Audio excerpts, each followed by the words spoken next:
So, I have a really cool story that I want to share.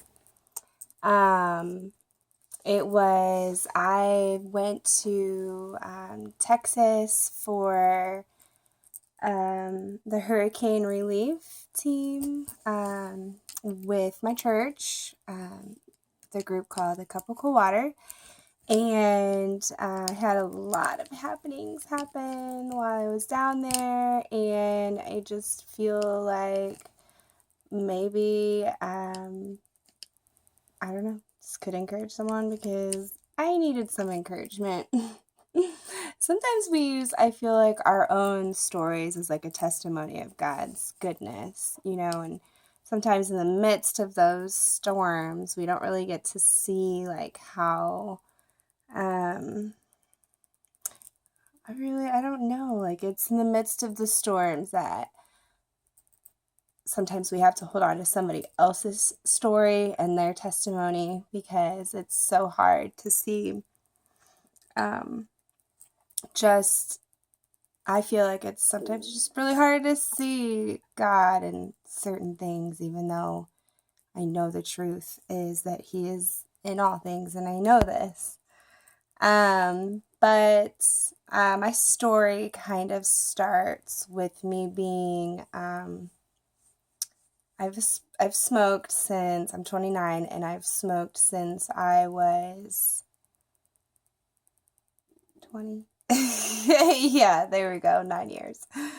And I knew that I really, really bad wanted to quit, but oh, that was just something that I really wasn't like 100% sure I wanted to do because I liked the taste, I liked the sensation of smoking a cigarette, and I know that's probably gross to you guys, and well, some, but then there's those that smoke cigarettes that also know this addiction to it. So I did not want to really give it up. I've attempted to before, but yeah, it just really didn't happen. I mean, kind of. I said that I fasted for like 3 days, and um, I knew that I would say that I quit just because I hadn't smoked, or I didn't buy a pack for a whole month. And yeah, I mean, I would still kind of like smoke off of everybody else because in my mind it was like, hey, sharing's caring. But yeah, I didn't really have the desire to quit. It was there, but it wasn't like enough, right? So, anyway, my gosh, if you think about it, like 9 years, it's a long time. So I had just been praying about it for a really long time, actually, and just praying for a deliverance from it, for the smell and the taste to kind of be removed from me.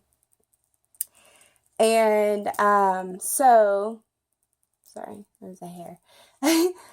So anyways, God presented to me this opportunity with my church to go away for a week in Texas and help with the hurricane relief team. I'm sorry, I have cat hair. This is just everywhere. And so I kind of just looked at this like, this is going to be a perfect opportunity for me to quit smoking cigarettes because I'm going to have to be nice to people and I can't be grumpy.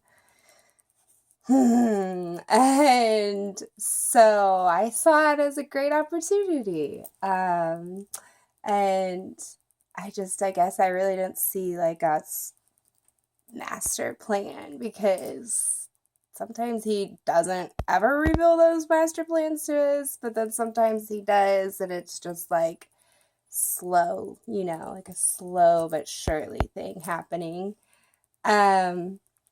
So I actually knew that I knew that if God could remove swear words out of my mouth, he could do anything because swear words were my thing. I always said that, like, it was my first, English was more of like my second language because I just really liked to cuss a lot.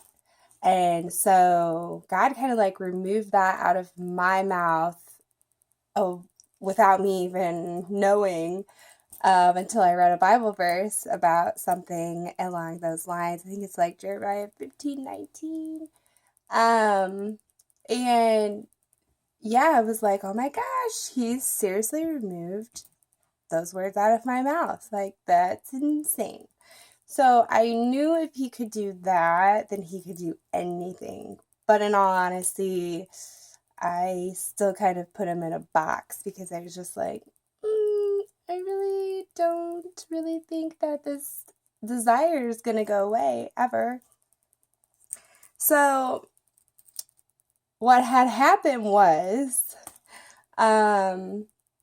we leave at 5:30 in the morning, and I've done like a day long of not smoking. I've went 5 days without smoking, and I'm fine, but then I just come home and I just like want it again, and I'm just like so stoked that I get to go to the gas station and get some cigarettes.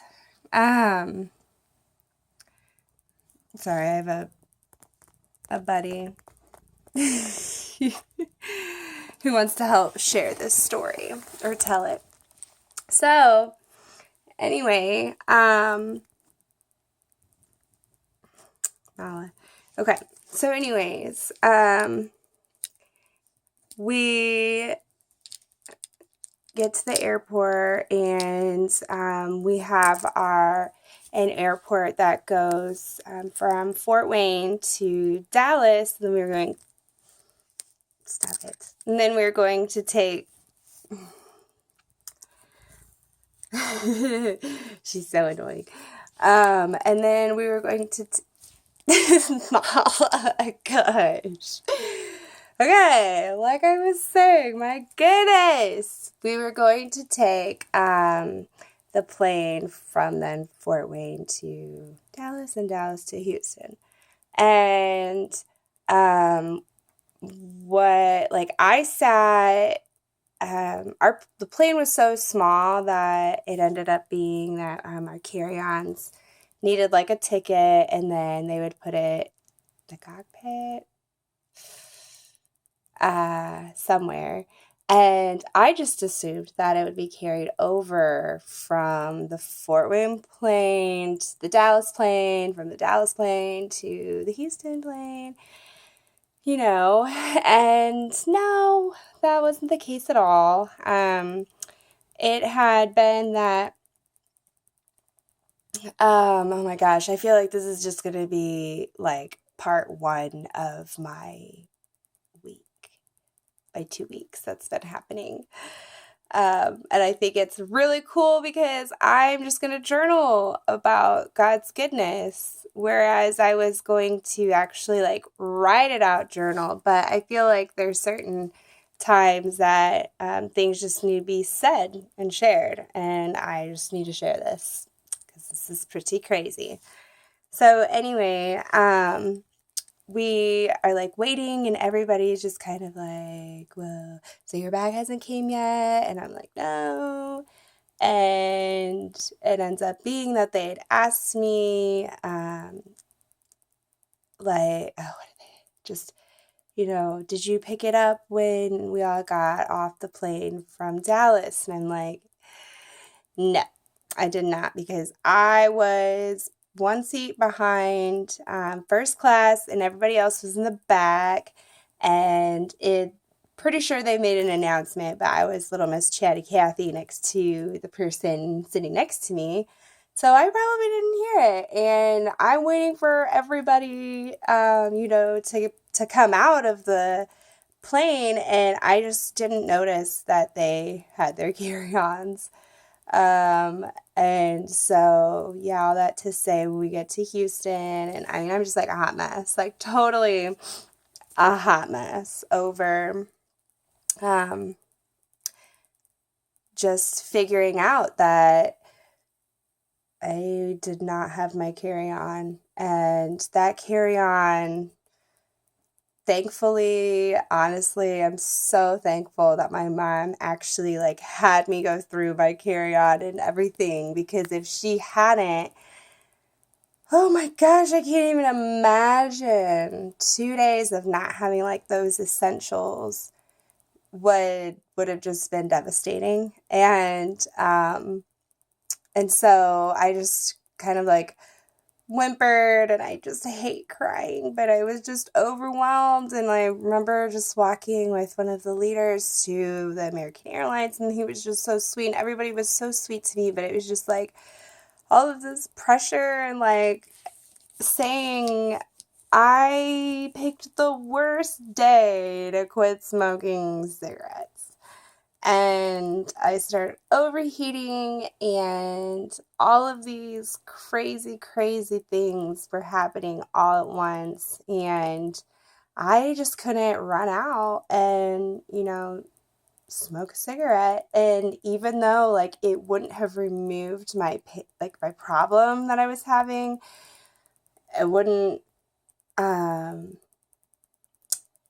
take that burden off of me, off of my shoulders. I would call it my 7-minute sanity stick. So that's kind of like how I viewed it. And so I just wanted to go out and just smoke a cigarette and like chill out. I was like sweating so bad and withdrawing, and that was really hard. But it was just so cool, like how God ordained all of this, because definitely answering prayer. So while we are helping some of the houses be fixed up and stuff, there were some houses that people smoked in, and then also I passed somebody who had been like smoking the type of cigarettes that I smoked, and that was just really, really rough. But I just kept thinking like, but God, but God, but God, because to be in those environments, I know that He strategically placed me there, so that way I had to smell it, I had to be around it, and I had to see that there's freedom on the other side. And so that was just really cool, because it was really rough. Hardcore was so incredibly rough.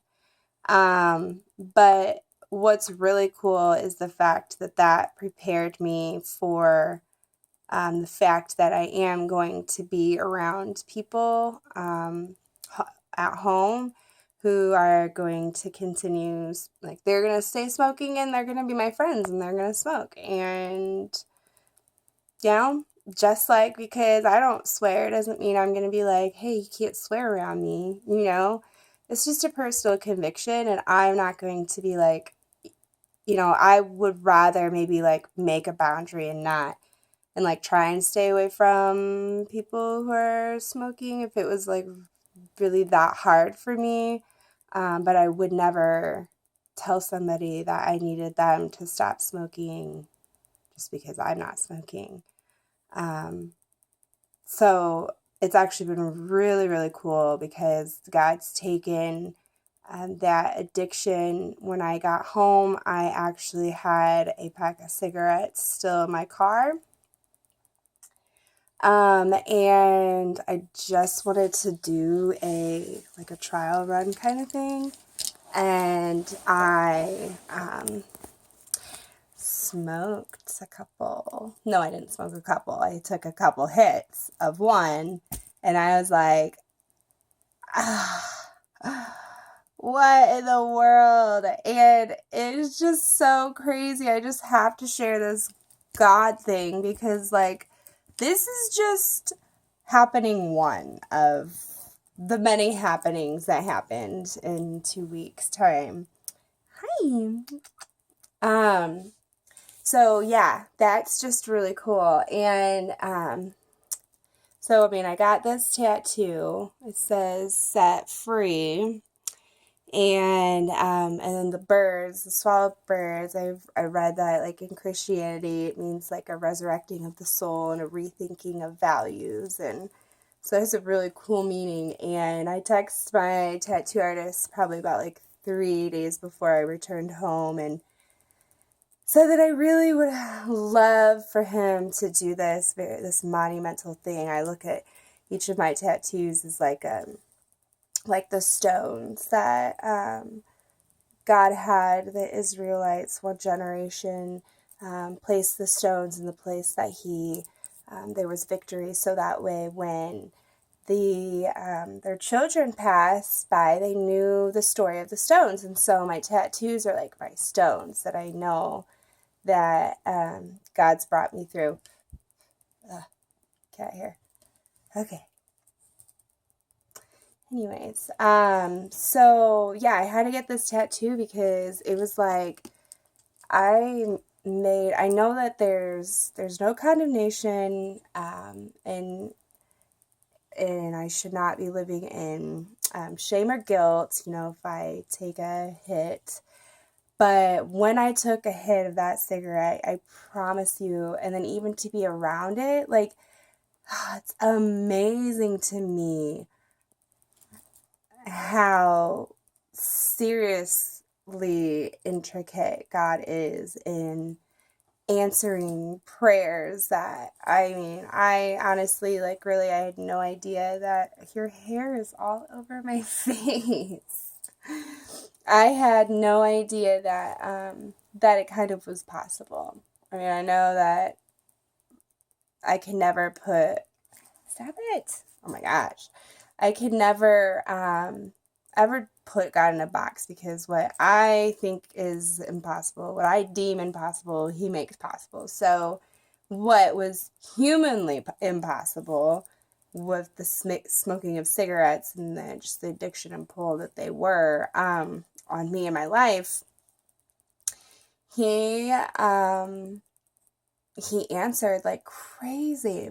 And it's not just, it's like amazing, because honestly, when I would like attempt to stop, and then I would, and then like just you get smoke around me, and I would just want to go back, and it was just amazing to me. I'm totally not judging at all anyone who smokes cigarettes at all, because hello, ex-smoker here of 2 weeks today.